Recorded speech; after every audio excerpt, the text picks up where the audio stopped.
ಜಿನಾಗೆ ಸಂಪಾದಕತ್ವದಲ್ಲಿ ಜಿಎನ್ಎಸ್ news Sagar ಸುತ್ತದ ಆಚೆ ಈಚೆ ಸೋಮವಾರದ ನ್ಯೂಸ್ ಅಪ್ಡೇಟ್ಗೆ ತಮಗೆ ಸ್ವಾಗತ.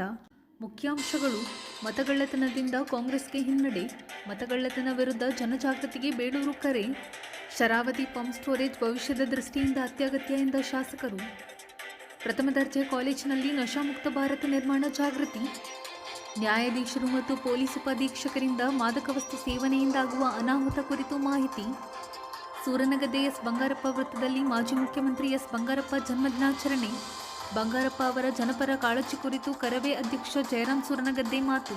ಈಗ ಸುದ್ದಿಯ ವಿವರ. ಹಿಂದಿನ ಲೋಕಸಭಾ ಚುನಾವಣೆಯಲ್ಲಿ ಬಿಜೆಪಿ ಮತಗಳ್ಳತನದ ಮೂಲಕ ಕೇಂದ್ರದಲ್ಲಿ ಅಧಿಕಾರ ಹಿಡಿದಿದೆ. ಕಾಂಗ್ರೆಸ್ ಗೆಲುವಿನ ಓಟಕ್ಕೆ ಮತಗಳ್ಳತನ ಅಡ್ಡಿಯಾಗಿತ್ತು ಎಂದು ಶಾಸಕ ಹಾಗೂ ಅರಣ್ಯ ಕೈಗಾರಿಕಾ ಅಭಿವೃದ್ಧಿ ನಿಗಮದ ಅಧ್ಯಕ್ಷ ಗೋಪಾಲಕೃಷ್ಣ ಬೇಳೂರು ತಿಳಿಸಿದ್ದಾರೆ. ಸಾಗರದ ಗಾಂಧಿ ಮಂದಿರದಲ್ಲಿ ಸೋಮವಾರ ಬ್ಲಾಕ್ ಕಾಂಗ್ರೆಸ್ ವತಿಯಿಂದ ನಗರ ಕಾಂಗ್ರೆಸ್ ಪ್ರಮುಖರ ಸಮಾಲೋಚನಾ ಸಭೆಯನ್ನು ಸಂವಿಧಾನ ಪೀಠಿಕೆ ಓದುವ ಮೂಲಕ ಉದ್ಘಾಟಿಸಿ ಅವರು ಮಾತನಾಡುತ್ತಿದ್ದರು.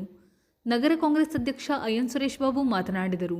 ಬ್ಲಾಕ್ ಕಾಂಗ್ರೆಸ್ ಅಧ್ಯಕ್ಷ ಕಲಸೆ ಚಂದ್ರಪ್ಪ, ಪ್ರಮುಖರಾದ Madhumalathi, Ganapathi Mandagalale, Ushayan, Lalithamma, Saraswathi Nagaraj, K Holeyappa, Saddam, D Dinesh, Michael, Syed Zakir ಇನ್ನಿತರರು ಹಾಜರಿದ್ದರು. ಇಡೀ ದೇಶದಲ್ಲಿ ರಾಹುಲ್ ಗಾಂಧಿ ಅವರ ನೇತೃತ್ವದಲ್ಲಿ ಹೋರಾಟವನ್ನು ನಡೆಸಿಕೊಂಡು ಇವತ್ತು ಇಡೀ ದೇಶದಲ್ಲಿ ಸಂಚಾಲನ ಮಾಡುತ್ತಿದ್ದಾರೆ. ಇದು ಭಾರಿ ಎತ್ತರಕ್ಕೆ ಬೆಳೆದಿರುವಂತಹ ಹೋರಾಟ. ನಾನು ಸಹ ರಾಹುಲ್ ಗಾಂಧಿ ಅವರು ಬಿಹಾರದಲ್ಲಿ ನಮ್ಮ ಕಾರ್ಯಕ್ರಮ ಹಮ್ಮಿಕೊಂಡಿರುವ ಸಂದರ್ಭದಲ್ಲಿ ನಾನು ಸಹ ಮೊದಲು ನಮ್ಮ ಶಾಸಕರು ನಾವು ಸಹ ಬಿಹಾರಕ್ಕೆ ಹೋಗಿ ನಾವು ಸಹ ಅವರಿಗೆ ಸಾಥ್ಕೊಂಡು ಬಂದಿದ್ವಿ. ಅಂದ್ರೆ ಇಷ್ಟು ದೊಡ್ಡ ಮಟ್ಟದ ಒಂದು ಕಾರ್ಯಕ್ರಮವನ್ನು ಏನು ದೇಶದಲ್ಲಿ ನಡೆದರೆ ನಿಜವಾಗ್ಲೂ ನಡೆದಿದೆ. ಭಾರತ ದೇಶದಲ್ಲಿ ಇವತ್ತು ಏನು ನಡೆದಂತ ಚುನಾವಣೆ ಕಾಂಗ್ರೆಸ್ ಪಕ್ಷ ಇನ್ನೂ ಒಂದಿಷ್ಟು ಸೀಟ್ಗಳನ್ನು ತೆಗೆದುಕೊಂಡು ಬರುವಂತಹ ವ್ಯವಸ್ಥೆಯನ್ನ ಕಡಿವಾಣ ಹಾಕಿದರು ಅವರು. ಅಂದ್ರೆ ಆ ದೇಶದಲ್ಲಿ ಅಧಿಕಾರ ಹಿಡಿಯಬೇಕನ್ನೋ ಉದ್ದೇಶದಿಂದ ಇವತ್ತು ನಮ್ಮ ವೋಟ್ ಚೋರಿ ಮಾಡಿ ಗುತ್ತಿಗೆಯನ್ನು ಇಟ್ಕೊಂಡಿದ್ದಾರೆ. ಹಾಗಾಗಿ ಇವತ್ತು ಆ ಛಲ ಇವತ್ತು ಕಾಂಗ್ರೆಸ್ ಪಕ್ಷದ ರಾಷ್ಟ್ರೀಯ ನಾಯಕರಲ್ಲಿ ಬಂದಿದೆ, ರಾಜ್ಯದ ನಾಯಕರಿಗೂ ಸಹ ಬಂದಿದೆ. ನಾವೆಲ್ಲರೂ ಸಂಪೂರ್ಣವಾದಂತಹ ಕಾಂಗ್ರೆಸ್ ಪಕ್ಷ, ಇತರ ಪಕ್ಷಗಳು ಎಲ್ಲರೂ ಸಪೋರ್ಟ್ ಕೊಟ್ಟಿದ್ದಾರೆ. ಇವತ್ತು ಕಳೆದಂತ ಬಗ್ಗೆ ಇವತ್ತು ಎಲ್ಲರೂ ಒಮ್ಮತದ ಹೋರಾಟವನ್ನು ಕೊಟ್ಟಿದ್ದಾರೆ. ನಾನು ಅದಕ್ಕೆ ಇವತ್ತು ನಮಗೆ ಹೇಳೋದಿಷ್ಟೇ, ಇದಕ್ಕೋಸ್ಕರ ಈಗಾಗಲೇ ರಾಜ್ಯ ನಮ್ಮ ಅಧ್ಯಕ್ಷರು ಡಿ ಕೆ ಶಿವಕುಮಾರ್ ಅವರು ನಮ್ಮ ಒಂದು ತಾಲೂಕಿಗೆ 25,000 ಸೈನ್ ಆಗಬೇಕು ಅಂತ ಹೇಳಿ ನನಗೆ ಒಂದು ಲೆಟರ್ ಕೊಟ್ಟಿದ್ದಾರೆ, ಮತ್ತೆ ಅಧ್ಯಕ್ಷರು ಕೊಟ್ಟಿದ್ದಾರೆ. ಈಗಾಗಲೇ ಜಿಲ್ಲಾ ಮೀಟಿಂಗ್ ಆಗಿದೆ, ರಾಜ್ಯದಲ್ಲೂ ಮೀಟಿಂಗ್ ಆಗಿದೆ. ಇದು 25,000 ಸಾಗರ ಹೊಸದಾಗಿ ಒಂದು ಕ್ಷೇತ್ರ. ಇವತ್ತು ಬೂತ್ ಸದಸ್ಯರ ಬೂತ್ ಅಧ್ಯಕ್ಷ ನೀವು ಸಹ ಮುಖಂಡರು ಸಹ ನಾವು ಮಾಡ್ತೀವಿ ಅಂತ ಹೇಳಿ ಫಾರಂ ತಗೊಂಡೋಗಿ ಫಿಲಪ್ ಮಾಡ್ಕೊಡ್ಬೇಕು. ಇಷ್ಟೇ ಹೋರಾಟ ಬಂದಾಗ ಸಂಪೂರ್ಣವಾದಂತಹ ಬೆಂಬಲ ಕೊಟ್ಟು ಸಣ್ಣ ಹೋರಾಟಕ್ಕೆಲ್ಲರಿಗೆ ಸಾಥ್ ಕೊಟ್ಟಿದ್ದೀವಿ. ಪ್ರತಿಯೊಂದಕ್ಕೂ ಸಹಕಾರವನ್ನು ಪಕ್ಷದ ಏಳಿಗೆಗೆ ಕೊಟ್ಟಿದ್ದೀವಿ. ನಾವು ಮುಂಬರುವ ದಿನದಲ್ಲಿ ಈಗಾಗಲೇ ಹೇಳಿದರು ಸುರೇಶ್ ಬಾಬು, ನಮ್ಮ ಮುಂದೆ ಬರುವಂತಹ ಚುನಾವಣೆಗಳು ಪಂಚಾಯತಿ ಚುನಾವಣೆ ಬರುತ್ತೆ, ಆನಂತರ ನಗರಸಭೆ ಚುನಾವಣೆಯನ್ನು ಬರುವ ಎಲ್ಲ ಲಕ್ಷಣಗಳು ಇರ್ತವು. ಇವೆಲ್ಲ ಏನ್ ಮಾಡ್ಬೇಕನ್ನೋದನ್ನ ನಿರ್ಧಾರಗಳನ್ನ ಮುಂದಿನ ದಿವಸ ನಾವು ಮಾಡೋಣ. ನಗರಸಭೆ ಚುನಾವಣೆ ಹಿಂದಿನ ಕಾಲದಲ್ಲಿ ಬಿಜೆಪಿ ಅಧಿಕಾರ ಇತ್ತು, ಸರ್ಕಾರ ಇತ್ತು. ಅವರು ಸ್ವಲ್ಪ ಹಣ ಬಲ ಎಲ್ಲ ಹಾಕಿ ಸ್ವಲ್ಪ ಅಧಿಕಾರಿಗಳನ್ನು ಮಾಡಿಕೊಂಡು ಸ್ವಲ್ಪ ಒತ್ತಡ ಹಾಕಿ ಒಂದಿಷ್ಟು ಓಟ್ಗಳನ್ನು ತಗೊಂಡು ಒಂದಿಷ್ಟು ಅಭ್ಯರ್ಥಿಗಳನ್ನ ಗೆಲ್ಲಿಸಿಕೊಂಡು ನಮ್ಮದೇನಾಗಿತ್ತು ಆ ಚುನಾವಣೆಯಲ್ಲಿ ನಾನು ಒಬ್ಬರೇ ಹೋರಾಟ ಇತ್ತು. ಬೇರೆ ಯಾರು ನಮಗೆ ಜಿಲ್ಲಾ ಕಮಿಟಿಯವರು ಬಂದಿಲ್ಲ, ಜಿಲ್ಲಾ ಇವರು ಬಂದಿಲ್ಲ, ಯಾರೂ ನಮಗೆ ಸರಿಯಾಗಿ ರೀತಿಯಲ್ಲಿ ಸ್ಪರ್ಧೆ ಆಗಲಿಲ್ಲ. ನಾನೊಬ್ಬರೇ ಮನೆ ಮನೆಗೆ ಹೋಗಿ ಓಟ್ ಕೇಳಿ ಮದುವೆ ಮಾಡಿ ಅಂತೂ ಒಂದಿಷ್ಟು ಹೋರಾಟವನ್ನು ಮಾಡಿ ಒಂದಿಷ್ಟು ಅಭ್ಯರ್ಥಿಗಳನ್ನ ನಾವು ಗೆಲ್ಲಿಸಿ. ಯಾಕಂದ್ರೆ ಕಾಂಗ್ರೆಸ್ ನಾಯಕರು ಪಾಪ ಅವರಿಗೆ ಓಡಾಡಕ್ಕೆ ಆಗ್ತಿರಲಿಲ್ಲ. ಆಗ ನೀವೇನು ಕಡುವಷ್ಟು ಕೂತ್ಕೊಳ್ತೀರಾ? ನಮ್ಮ ರಾಜ್ಯ ಸರ್ಕಾರದ ಯೋಜನೆ ಇದು ಕೇಂದ್ರ ಒಪ್ಪಿಗೆ ಕೊಟ್ಟಿದೆ. ಅದರಿಂದ ಬಿಜೆಪಿ ನಿಮ್ಗೇನು ಕೆಲಸ? ನೀವೇ ಒಪ್ಪಿಗೆ ಕೊಟ್ಟು ಏನು ವಿರೋಧ ಮಾಡ್ತೀರಿ? ಇದಕ್ಕೆ ನಮ್ಮ ಒಮ್ಮತವಿದೆ, ಇದು ಮುಂದಿನ ಜನರೇಷನ್ಗೆ ಒಳ್ಳೇದಿದೆ, ಇದು ಬೇಕು ಅಂತ ನಿಮ್ಗೆ ಏನಾಗಿದೆ, ನಿಮ್ಗೆ ಆಗಕ್ಕಾಗಲ್ಲ. ಯುವ ಸಂಘಟನೆ ಹಾಕಬೇಕು, ಯೂತ್ ಅಂದ್ರೆ ಹಾಕಬೇಕು. ನೀವೆಲ್ಲ ಸೋಷಿಯಲ್ ಮೀಡಿಯಾದಲ್ಲಿ ಇಲ್ವಾ ನೀವು? ಯಾವ ಸ್ಟ್ರೈಕ್ ಮಾಡಿ ಇವತ್ತು ಹೋರಾಟ ಮಾಡ್ತೀರಿ ಅಂತ ಹೇಳಿದ್ರೆ ನೀವ್ಯಾಕೆ ಅದರ ಬಗ್ಗೆ ಸುಮ್ಮನೆ ಕೂತಿದ್ದೀರಿ? ನೀವು ಹಾಕ್ಬೇಕು. ಇದು ಈ ಯೋಜನೆ ಮುಂದಿನ ಜನಾಂಗದ ಪೀಳಿಗೆಗೆ ಉತ್ತಮವಾದಂತ ಯೋಜನೆ. ಇವತ್ತು ಹಳ್ಳಿ ಕಡೆ ಫಾರೆಸ್ಟ್ ಕಡೆ ಕರೆಂಟ್ ಸಿಕ್ಕರೆ ಕಟ್ ಮಾಡ್ತೀವಿ ನಾವು, ಯಾಕಂದ್ರೆ ಸಾಕಾಗಲ್ಲ ಅಂತೇಳಿ. ಇವತ್ತು ಆ ಯೋಜನೆ ಬಂದ್ರೆ 24 ಗಂಟೆ ಕರೆಂಟ್ ಇದೆ ನಮ್ಮ ನಾಡಿನಲ್ಲಿ ನಿರ್ಮಿಸಿಲ್ಲದಿಲ್ವಾ ಅಂತ ಯೋಜನೆ ಫಾರೆಸ್ಟ್ ಹೋಗುತ್ತೆ, ಅದು ಇಲ್ಲದಂತೆಲ್ಲ. ಹಂಗಂತೇಳಿ ಬೇರೆ ಯೋಜನೆಗೆ ಫಾರೆಸ್ಟ್ಗಳು ಹೋಗಿಲ್ಲ ನಿಮಗೆ? ಅದನ್ನ ಹೇಳ್ಬೇಕು ನೀವು. ಫಾರೆಸ್ಟ್ ಹೋದ್ರು ಸಹ ಫಾರೆಸ್ಟ್ ಅನ್ನ ಇವತ್ತು ರೆವಿನ್ಯೂ ಜಾಗದಲ್ಲಿ ಕೊಡ್ಲಿಕ್ಕೆ ಅವಕಾಶ ಇದೆ. ಹಾಗಾಗಿ ನಾವು ಮಾಡೋದಕ್ಕಿಂತ ಹೆಚ್ಚಾಗಿ ಕೇಂದ್ರ ಸರ್ಕಾರದ ಆದೇಶ ಕೊಟ್ಟಿರ್ಬೇಕಾದ್ರೆ ನೀವು ಅವ್ರ ವಿರುದ್ಧ ಬರೀಬೇಕು. ಬಿಜೆಪಿ ಯಾವ ನೀತಿಗೆ ಹಾಕಿದ್ರು ಹೋರಾಟ ಮಾಡ್ತಾರೆ, ನಾಚಿಕೆ ಆಗುತ್ತಂತ ಹೇಳಕ್ಕಾಗಲ್ಲ ನಿಮಗೆ. ನೀವು ಸೋಷಿಯಲ್ ಮೀಡಿಯಾದಲ್ಲಿ ಪತ್ರಿಕೆ ಮೂಲಕ ಪ್ರತಿಯೊಬ್ಬರು ಕೊಡ್ಬೇಕು. ಇದರಿಂದ ನಿಮ್ಗೆ ಏನಾಗಿದೆ, ಏನ್ ತೊಂದರೆ ಆಗಿದೆ, ಈ ದೇಶದ ಈ ನಾಡಿನ ಜನರಿಗೆ ಮುಂದಿನ ಪೀಳಿಗೆಗೆ ಬೇಕು ಕರೆಂಟ್ ಅಂತ ನೀವು ಉತ್ತರ ಕೊಡ್ಬೇಕು. ಹೆಣ್ಮಕ್ಳು ನೀವು ಕೊಡ್ಬೇಕು. ಅದು ಯಾರು ಕೊಡ್ತಾ ಇಲ್ಲ, ಎಲ್ಲ ಅವ್ರ ಕಡೆ ಮಾತ್ರ ಬಿಜೆಪಿ ಕೇಳೋದು. ಆಮೇಲೆ ಈ ಪರಿಸರವಾದಿಗಳು ಅಂತ ಹೇಳೋ ದೃಷ್ಟಿಯನ್ನು ಕೊಡ್ತಾ ಇದ್ದಾರೆ. ಯಾವ ಪರಿಸರವಾದಿಗಳು ಹೇಳ್ತೀರಿ ನೀವು? ಯಾವ ಪರಿಸರವಾದಿಗಳು ಯಾವ ಹೋರಾಟದಲ್ಲಿ ಯಾವುದು ನಿಲ್ಲಿಸಿದ್ದಾರೆ? ಯಾವುದು ನಿಲ್ಲಿಸಿದಾರ? ಯಾವುದು ನಿಲ್ಲಿಸಿಲ್ಲ.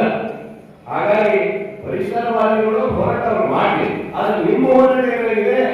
ನೀವ್ಯಾಕೆ ಬಾಯಿಡ್ತಾ ಇಲ್ಲ? ಮಹಿಳಾ ಮಂತ್ರಾಲಯ ನಮ್ಮ ಸೋಲು ಗೆಲುವು ಕೇಳಿದ್ರೆ ಮಹಿಳಾ ಮಂತ್ರಾಲಯ. ಅದರಿಂದ ಈ ಫಲಾನುಭವಿಗಳ ಒಂದು ಸಂಘಟನೆ ನಾವು ಮಾಡಬೇಕಾಗಿದೆ ಅನಿವಾರ್ಯ. ಈ ದೃಷ್ಟಿಯಿಂದ ಯಾಕಂದ್ರೆ ನಾನು ಸಬ್ಜೆಕ್ಟ್ ಮಾತಾಡ್ತಿದ್ದೀನಿ, ಹೇಳ್ಬೇಕಂದ್ರೆ ಈ ಸ್ಥಳೀಯ ಸಂಸ್ಥೆ ಚುನಾವಣೆಗಳಲ್ಲಿ ಯಾವ್ದಾದ್ರು ಬೂತಲ್ಲಿ 20-50 ಓಟ್ಗಳು ಅಡಿಷನಲ್ ಆಗಿ ನಾವು ನಮ್ಮ ವಿರೋಧ ಪಕ್ಷ ಬಿಜೆಪಿ ಸೇರಿಸಿದಾಗ ಅದು ರಿಸಲ್ಟ್ ಎಫೆಕ್ಟ್ ಆಗೇ ಆಗಿದೆ. MLA ಲೆವೆಲ್ MP ಲೆವೆಲ್ ಆಗಿದ್ದು ಸಹ ಗ್ರಾಮ panchayati level, MP level, TP level ಅಥವಾ ನಗರಸಭೆ ಚುನಾವಣೆಗಳು ಖಾಲಿ 3 ಅಂಕೆಯ ಓಟ್ಗಳಲ್ಲಿ ತೀರ್ಮಾನ ಆಗ್ತದೆ. ಒಂದು 60-70 3 ಓಟ್ಗಳು ತೀರ್ಮಾನ ಆಗ್ತದೆ. ಅದರೊಳಗೆ ನಾವು 50 ಓಟ್ ಏನಾದ್ರು ಕಮ್ಮಿ ಸೇರಿಸಿದೆ. ಯಾಕಂದ್ರೆ ಕಳೆದ ಬಾರಿ ನಾನು ಮೊನ್ನೆ ಮೀಟಿಂಗ್ಗಳು ಹೇಳಿದೆ, ಕಳೆದ ಬಾರಿ ಬಿಜೆಪಿಯ ಟೌನ್ ಅಧ್ಯಕ್ಷ ಇದ್ದಾನೆ, ಅವನ ಅಣ್ಣನ ಮಕ್ಕಳು ಇದ್ದು, ಒಂದು ಗಂಡು ಮಗು, ಹೆಣ್ಣು ಮಗು. ಒಬ್ಬ ಮಗನ ಹೆಸರು ಬಸ್ ಸ್ಟ್ಯಾಂಡ್ ಎದುರುಗಡೆ ಯಾವ್ದು ಅಡ್ರೆಸ್ ಸೇರಿಸಿದ್ರು. ಮಗಳನ್ನ ಒಂದೇ ಫ್ಯಾಮಿಲಿ, ಅವರ ಅಕ್ಕನ ಸಾಯಿಬಾಬಾ ಮಂದಿರ ಅಡ್ರೆಸ್ಸಿಗೆ ಸೇರಿಸಿದ್ರು. ಆ ಸಂದರ್ಭದಲ್ಲಿ ನಮ್ಮ ಬೂತ್ ವಿಜ್ಞಾನ ಶೆಟ್ಟರು ಅದನ್ನ ಟೇಸ್ಟ್ ಮಾಡಿ ನಾವು ಒಂದು ಕಂಪ್ಲೇಂಟ್ ಕೊಟ್ಟು ತಾಲೂಕಲ್ಲಿ ನಾವು ಆರೈಕೆ ಮಾದಕ ವಸ್ತು ತ್ಯಜಿಸಿ ಸುಖಜೀವನ ನಡೆಸಿ ಎನ್ನುವ ಘೋಷವಾಕ್ಯ ಯುವ ಸಮೂಹ ಪಾಲಿಸಬೇಕು ಎಂದು ಜಿಲ್ಲಾ ಕಾನೂನು ಸೇವಾ ಪ್ರಾಧಿಕಾರದ ಸದಸ್ಯರು ಹಾಗೂ ಹಿರಿಯ ಸಿವಿಲ್ ನ್ಯಾಯಾಧೀಶರಾದ ಸಂತೋಷ್ ಎಂಎಸ್ ತಿಳಿಸಿದರು. ಸಾಗರದ ಸರ್ಕಾರಿ ಪ್ರಥಮ ದರ್ಜೆ ಕಾಲೇಜಿನಲ್ಲಿ ಸೋಮವಾರ ಜಿಲ್ಲಾ ಕಾನೂನು ಸೇವೆಗಳ ಪ್ರಾಧಿಕಾರ, ಮಹಿಳಾ ಮತ್ತು ಮಕ್ಕಳ ಕಲ್ಯಾಣ ಇಲಾಖೆ ವತಿಯಿಂದ ಹಮ್ಮಿಕೊಳ್ಳಲಾಗಿದ್ದ ನಶಮುಕ್ತ ಭಾರತ ಅಭಿಯಾನವನ್ನು ಉದ್ಘಾಟಿಸಿ ಅವರು ಮಾತನಾಡುತ್ತಿದ್ದರು. ಪೊಲೀಸ್ ಉಪಾಧೀಕ್ಷಕ ಡಾಕ್ಟರ್ ಬೆನಕಪ್ರಸಾದ್ ಎಂಜೆ ಮಾತನಾಡಿದರು. ಪ್ರಾಚಾರ್ಯ ಡಾಕ್ಟರ್ ಸಣ್ಣ ಹನುಮಪ್ಪಾಜಿ ಕಾರ್ಯಕ್ರಮದ ಅಧ್ಯಕ್ಷತೆ ವಹಿಸಿದ್ದರು. ಡಾಕ್ಟರ್ ಮಮತಾ ಹೆಗಡೆ, ಪ್ರೊಫೆಸರ್ ಮೇಘಾ ಬೂತೆ, ಶರಾವತಿ ಉಪಸ್ಥಿತರಿದ್ದರು. ಆಶ್ರಿತಾ ಪ್ರಾರ್ಥಿಸಿದರು. ಅನುಷಯ ಸ್ವಾಗತಿಸಿದರು. ಸುವರ್ಣ ವಿನಾಯಕ್ ಪ್ರಾಸ್ತಾವಿಕ ಮಾತನಾಡಿದರು. ಮೇಘಾ ವಂದಿಸಿದರು. 1940 ಇಂದ ಶುರು ಆಗ್ತಿದೆ. ಇದಕ್ಕೂ ಮುಂಚೆ ಒಂದಿತ್ತು ಓಪಿಯಂ ಆಕ್ಟ್ ಅಂತ, ಅದನ್ನ ತಂದಿಲ್ಲ. ಯಾಕಂದ್ರೆ ಇವೆಲ್ಲ ಜಾರಿಯಲ್ಲಿರ್ತಕ್ಕಂಥ ಕಾಯ್ದೆಗಳು. Drugs and cosmetics act 1940, drug control act 1950, drugs and magic remedies act 1954, NDPS act 1985. Sir refer ಮಾಡ್ತಾ ಇರಲ್ಲ. ದಿಸ್ ಇಸ್ ದಿ ಡ್ರೆಕಾನಿಯನ್ ಲಾ. ನಮ್ಮ ಕಾನೂನಲ್ಲಿ ಡ್ರಗ್ಸಿಗೆ ಸಂಬಂಧಪಟ್ಟಂತಹ ಕಠಿಣ ಕಾನೂನು NDPS ಆಕ್ಟ್. ಅದೊಂದು ಪ್ರಾವಿಷನ್ ಡೀಟೇಲ್ ಆಗಿ ಹೇಳ್ತೀನಿ ನಾನು ನಿಮಗೆ, ಏನೇನು ಕಾನ್ಸಿಕ್ವೆನ್ಸ್ ಅಂತ, ನೀವು ಯಾವ ರೀತಿ ಅದರಲ್ಲಿ ಬಲುಪಶಿ ಆಗಬಹುದು ಅಂತ ಕೂಡ ಹೇಳ್ತೀನಿ. Okay, next Karnataka control of organised crimes act. Sir ಹೇಳಿದ್ರು, ಬಾರಿಗೆ ಯಾರು ಮನೆಯಿಂದ ಅಥವಾ ಕಾಲೇಜಿಂದ ನೇರವಾಗಿ ಹೋಗಿ ಕಮಾನ್ ಗಿವ್ ಮೀ ಅಂತ ಕೇಳಲ್ಲ. ಒಬ್ಬರು ದಾರಿ ಗೊತ್ತಿದ್ದವ್ರು ಕರ್ಕೊಂಡು ಹೋಗ್ತಾರೆ, ಗೈಡು. ಈ ಪ್ರೇಕ್ಷಣೀಯ ಸ್ಥಳಗಳಲ್ಲಿ ಹೋಗ್ತೀವಲ್ಲ, ಜೊತೆಗೆ ಒಬ್ಬ ಗೈಡ್ ಬರ್ತಾರಲ್ಲ, ಆ ರೀತಿ ಈ ಗೈಡ್ ಹೇಳ್ಕೊಡ್ತಾರೆ. ಅದು ಏನು ತಗೋಬೇಕು, ಯಾವುದಕ್ಕೆ ಏನು ಅನ್ನಬೇಕು, ಯಾವುದಕ್ಕೆ ಏನು ಫಿಕ್ಸ್ ಮಾಡಬೇಕು ಅಂತ. ಅಲ್ಲಿಂದ ಸ್ಟಾರ್ಟ್ ರಿಕ್ರೂಟ್ಮೆಂಟ್. ಡ್ರಗ್ಸಿಗೆ ಕೂಡ ಹಂಗೆ ಒಬ್ಬರ ಕೈಗೆ ಇರ್ತದೆ ವಸ್ತು, ಇನ್ನೊಬ್ಬ ಇನ್ನೊಬ್ಬ ವ್ಯಕ್ತಿಗೆ ತಲುಪಿಸ್ಬೇಕು. ಅವನು ಕೊಡಲ್ಲ, ತಗೊಳ್ಳಯ್ಯ ನನ್ನ ಕಡೆ ಇದೆ ಅಂತ ಹೇಳಿ ಏನ್ ಮಾಡ್ತಾನವ? He will use channel. 8-10 ಮಂದಿದು ಒಂದು ಚಾನಲ್ ಮಾಡ್ಕೊಳ್ತಾನೆ. ಅವನು ಇವನಿಗೆ ಕೊಟ್ಟ, ಇವನು ಅವನಿಗೆ ಕೊಟ್ಟ, ಅವನು ಇವನಿಗೆ ಕೊಟ್ಟ ಅಂತ. ಕೊಟ್ಟವನು ಇವನ ಹೆಸರು ಅವನು ಹೇಳಂಗಿಲ್ಲ, ಇವನ ಬಗ್ಗೆ ಅವನು ಇನ್ನೊಬ್ಬನಿಗೆ ಹೇಳಂಗಿಲ್ಲ. ಬಹಳ ಪ್ರಾಂಪ್ಟ್ ಆಗಿ ನಡೆಯುವಂತಹ ಇಲ್ಲೀಗಲ್ ಆಕ್ಟಿವಿಟಿ. ಸೇವೆ ಮಾಡ್ತಾರೆ, ಹೆಸರು ಹೇಳೋದು. ಅಲ್ಲಿ ಪ್ರಾಮಾಣಿಕತೆ ಜಾಸ್ತಿ ಅಂತ ತೋರಿಸ್ಕೊಳ್ತಾರೆ. ದುರಂತ ನಮ್ದೆಲ್ಲ. ನಾನು ಕೊಡಗುಲಿಂದ ಕೆಲಸ ಮಾಡ್ತಿದ್ದಾಗ ಒಂದು 4 ಮರ್ಡರ್ಸ್, 4 ಮರ್ಡರ್ ಆಗುತ್ತೆ ಒಂದು ಮನೆಯಲ್ಲಿ. ತಾಯಿ, ಮಗಳು, ಇಬ್ರು ಅಜ್ಜಿಯ ಮಗಳು, ಮತ್ತೆ ತಾಯಿಯ ಇಬ್ರು ಮಕ್ಕಳು, 4 ಜನ ಒಂದು 4 ಮರ್ಡರ್ ಆಗುತ್ತೆ ಆ ಕಡೆ ವಿರಾಜಪೇಟೆ ಸೈಡ್. ಸೊ 4 ಮರ್ಡರ್ ದೊಡ್ಡ ವಿಷಯ. ಪೊಲೀಸ್ ಇಲಾಖೆ ಎಲ್ಲ ಅರೆಸ್ಟ್ ಮಾಡ್ತೀವಿ. ಅದನ್ನ ಮಾಡಿದಾನೆ ಅಲ್ಲ ಅಜ್ಜ, ಆ ಮನೆಯಲ್ಲಿ ಮೊಮ್ಮಕ್ಕಳು ಅಜ್ಜ ಇರುತ್ತೆ, ಅವ್ನು ಮಾಡಿರ್ತಾನೆ ಕೊಲೆ.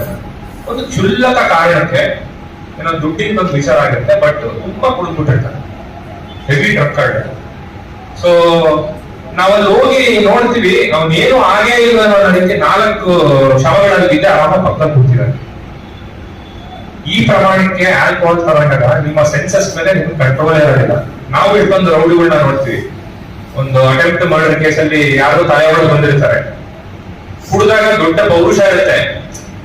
ನಾನ್ ಮಾಡ್ತಕ್ಕಂತ ಒಂದು ಏನ್ ಕೆಲಸ ಇದೆಯಲ್ಲ ಅದು ಪರಿಣಾಮ ನನ್ಗೆ ಏನ್ ಬೀರುತ್ತೆ ಅನ್ನೋ ಸೆನ್ಸ್ ಕೂಡ ಇರೋದಿಲ್ಲ. ಇಟ್ ಬಿಕಮ್ ಸೆನ್ಸ್ಲೆಸ್ ಆ ಟೈಮಲ್ಲಿ. ಅದೆಲ್ಲ ನಶ ಇಳಿದ್ಮೇಲೆ ಅವನು ಅಮ್ಮ ಅಪ್ಪ ಅನ್ಕೊಂಡು ಸಾಗಿಸ ಅಂತ ಹೇಳಿ ನಾವು ನಮ್ಗೆ ಅನ್ಸುತ್ತೆ ಇದೇ ವ್ಯಕ್ತಿನ ಈ ಕೆಲಸ ಮಾಡಿದ್ದು ಅಂತ. ಮಚ್ ತಗೊಂಡು ಹೊಡೆಯೋದು, ರಾಡ್ ತಗೊಂಡು ಹೊಡೆಯೋದು, ಈ ರೀತಿಯಾದ ಪ್ರಕರಣಗಳಾಗುತ್ತೆ. ಸೊ ಆ ಕಾರಣಕ್ಕೆ ಹೇಳ್ತೀನಿ, so any one of us, ನಾವ್ ಯಾರಾದ್ರೂ ಆ ದುಶ್ಚಟಕ್ಕೆ ಬಲಿಯಾದ್ರೆ ನಾವ್ ಯಾರು ಬೇಕಾದ್ರೂ, ನಾನು ಈಗ ಒಂದು 3-4 ಎಕ್ಸಾಂಪಲ್ ಹೇಳ್ತಾರೆ, ಆ ಜಾಗದಲ್ಲಿ ನಿಂತ್ಕೊಳ್ಳೋದು. ಅದ್ ನಾನಾಗಿರ್ಬೋದು, ನೀವು ಆಗಿರ್ಬೋದು. ಈ ಸಬ್ಸ್ಟೆನ್ಸ್ ಅನ್ನೋದು ಯಾರನ್ನೂ ಬಿಡೋದಿಲ್ಲ, ಒಂದ್ಸತಿ ಅಡಿಕ್ಟ್ ಆಗಿ ಅಂತ. ಸೊ ಆ ಕಾರಣಕ್ಕೆ ಹೇಳ್ತಾ ಇದ್ದೀನಿ, ದಯವಿಟ್ಟು ಎಸ್ಪೆಷಲಿ ಹುಡುಗರಿಗೆ ಹೇಳ್ತೀನಪ್ಪ, please don't get into that habit of tobacco. ಎಲ್ಲ ಶುರು ಆಗುತ್ತೆ, ನೋಡೋಣ, ಒಂದು ಪಫ್ ತಗೋಣ, ಎಕ್ಸ್ಪೀರಿಯನ್ಸ್ ಮಾಡಿ ನೋಡೋಣ ಎಲ್ಲ. ಮಾಜಿ ಮುಖ್ಯಮಂತ್ರಿ ಎಸ್ ಬಂಗಾರಪ್ಪ ಅವರ ಕೊಡುಗೆ ಸದಾ ಸ್ಮರಿಸಿಕೊಳ್ಳಬೇಕು. ಮುಖ್ಯಮಂತ್ರಿಗಳಾಗಿದ್ದ ಸಂದರ್ಭದಲ್ಲಿ ಅವರು ಜಾರಿಗೆ ತಂದ ಯೋಜನೆ ಬಡವರ ಬದುಕಿನಲ್ಲಿ ಹೊಸ ಬೆಳಕು ತಂದಿತ್ತು ಎಂದು ಎಸ್ ಬಂಗಾರಪ್ಪ ಅಭಿಮಾನಿ ಬಳಗದ ಅಧ್ಯಕ್ಷ ಜಯರಾಮ್ ಸೂರನಗದ್ದೆ ತಿಳಿಸಿದರು.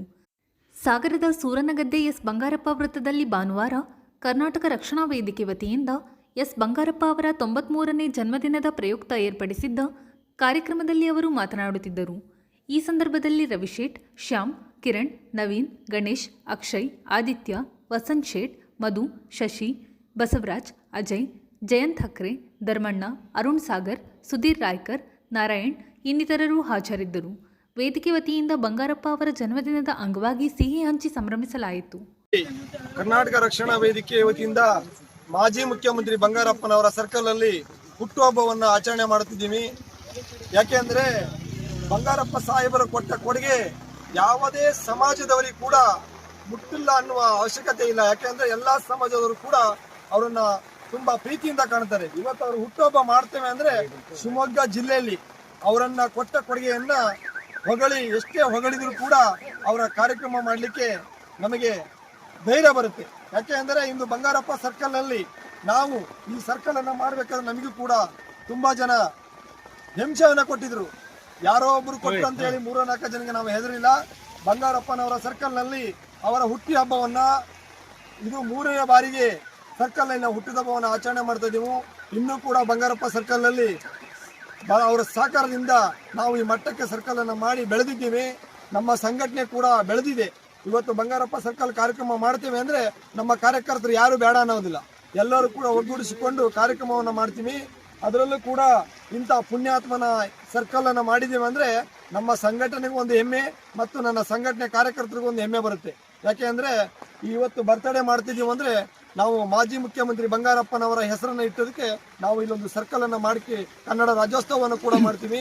ಅದಕ್ಕಾಗಿ ಬಂಗಾರಪ್ಪನವರ ಹುಟ್ಟುಹಬ್ಬದಿಂದ ನಾವು ಅವರಿಗೆ ಶುಭಾಶಯನ ಹೇಳ್ತಾ ಬಂಗಾರಪ್ಪನವರಿಗೆ ನನ್ನ ಮುಖ್ಯಮಂತ್ರಿ ಮಾಜಿ ಮುಖ್ಯಮಂತ್ರಿ ಬಂಗಾರಪ್ಪ ಸಾಹೇಬರಿಗೆ, ಬಂಗಾರಪ್ಪ ಸರ್ಕಲ್ಗೆ, ಕರ್ನಾಟಕ ರಕ್ಷಣಾ ವೇದಿಕೆಗೆ, ಕರ್ನಾಟಕ ರಕ್ಷಣಾ ಪ್ರವೀಣ್ ಶೆಟ್ಟಿ ಬಣಕ್ಕೆ, ಸಾಗರ ತಾಲೂಕಿಗೆ ಇದು ಸೋಮವಾರದ ಸಮಗ್ರ ಸುದ್ದಿ. ನಿರಂತರ ಸುದ್ದಿಗಾಗಿ ನೋಡ್ತಾ ಇರಿ GNS ನ್ಯೂಸ್. ನಮಸ್ಕಾರ.